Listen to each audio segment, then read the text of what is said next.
আজ আমি করছি চিংড়ি মাছ দিয়ে ওল কচুর মাখা।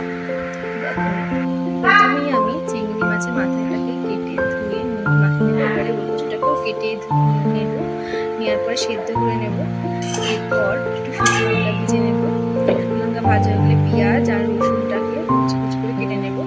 তারপরে এটাকে ভেজে নেব।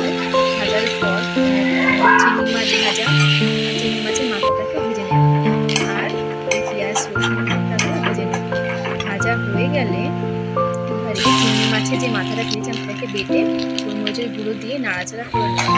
করা হয়ে গেলে এবারে এর মধ্যে লবণ, শুকনো লঙ্কার গুঁড়ো, চিংড়ি মাছ ভাজা, আর তার সাথে পেঁয়াজ রসুন ভাজা, আর তার সাথে চিংড়ি মাছের মাথা বাটাটা দিয়ে ভালো করে মেখে নিতে হবে। সুন্দর করে মাখতে হবে। কাঁচা সরষের তেল দিতে পারো তোমরা, যেহেতু